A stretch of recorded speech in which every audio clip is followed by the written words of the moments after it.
Hello, welcome to ANS Solver. This is the fifth question of the paper. So as you can see, by sketching a suitable pair of graphs, show that ln x plus 2 is equal to 4 into e raised to minus x has exactly one root, one real root.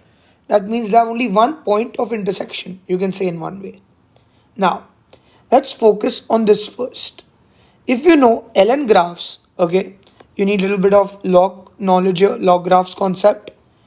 ln always has, or the graph is always something like this, okay, something like this, with the point here being 1, okay. You need to know that. But now what I need to do is, because if you remember your transformation from pure math 1, because they are saying plus 2, it basically your graph shifts 2 units to the left. So your graph will basically go from somewhere like this now. 2 units basically, if this is 1, this is 0 and this is minus 1. Got it? Okay, but now this axis, which was first my asymptote, will also shift to minus 2. So basically, if let's say I have a point here, okay, because it basically shifted 2 units to the left, my asymptote will come somewhere here. Even that will shift 2 units to the left. So now I'll make my log graph, okay, which looks something like, let's say this. Okay, now what I can simply do is I'll focus on the other part, which is 4 e raised to minus x. Okay, so here I can take y equals to 4 e raised to minus x. I can take x as 0 first. When I take my x as 0, I know I'll get my y as 4 because e raised to 0 is 4. Now I can take my y as 0, which I know cannot be solved, and in exponents we don't do it like that. Okay, but now there's one trick here. Exponent graphs are always something like this. Okay, something like this. But here if you see, there's a minus x here. That means the graph, okay, will look something like this. Got it? So I can simply, so I've shown this, so I can simply say y is equal to ln x plus 2, and this I can write as y equals to 4 e raised to minus x. And as you can see, there's only one point or one root, one real root which they have. Okay, now part 2, show by calculation that this root lies between x equals to 1 and x equals to 1.5. So I can simply write this as ln x plus 2, okay, minus 4 e raised to minus x. Basically I took this to the other side, okay, and equal to 0, but we don't need to write it for now. Now I can say my x is equal to 1 and my x is equal to 1.5. So simply I can substitute x equals to 1 here. So I get something like 1 plus 2 minus 4 e raised to minus 1.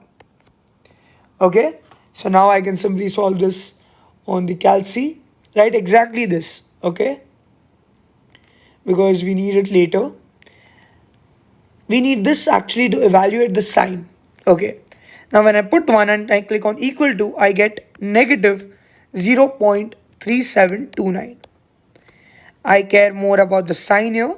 Okay, I'll tell you why.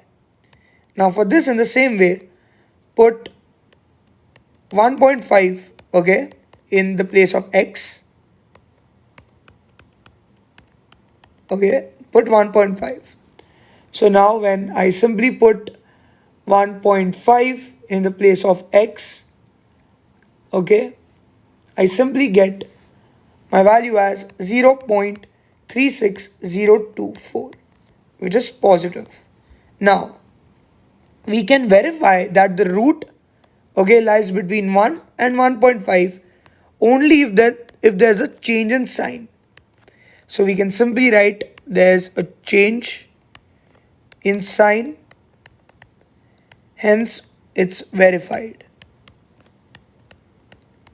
Okay, because if there's a change in sign, that means my root lies in between.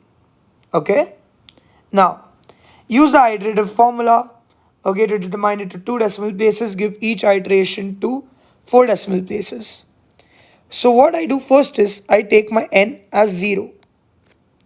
If I take my n as 0, I get this as x1 equals to ln 4 over ln x0 plus 2. Okay, now I can take my x0 basically as 1 or 1.5 because I know the root lies between them. Okay, you can take any one of the two values. Let's say I take 1. So I can basically write this as x1 equals to ln 4 over ln 1 plus 2. So I can simply type exactly this on the calci. So ln 4 over ln 1 plus 2. Okay, so I write exactly this on the calci. So when I do that and click on equal to, I get my answer as 1.2922. Now for x2, what I simply do is, wherever I put 1, I simply click on the answer button. The answer button will basically take this value now into account. So remove 1 and click on the answer button and click on equal to. So now the value I get is simply 1.21102. Now x3, my bad. x3, now I simply just need to click on equal to. So I'll get 1.2322. x4, I again click on equal to 1.2266. x5 as basically I'll get 1.2278. x6 also basically as 1.2278 and x7 also has 1.2278. Now if you see from the last 3 iterations, this value is recurring. That means how many ever times I click on equal to, I won't get a different answer. That means this is my final iterative value, which I know I need to write to 2 decimal places. So I can write this as 1.23 basically as the final answer of my question.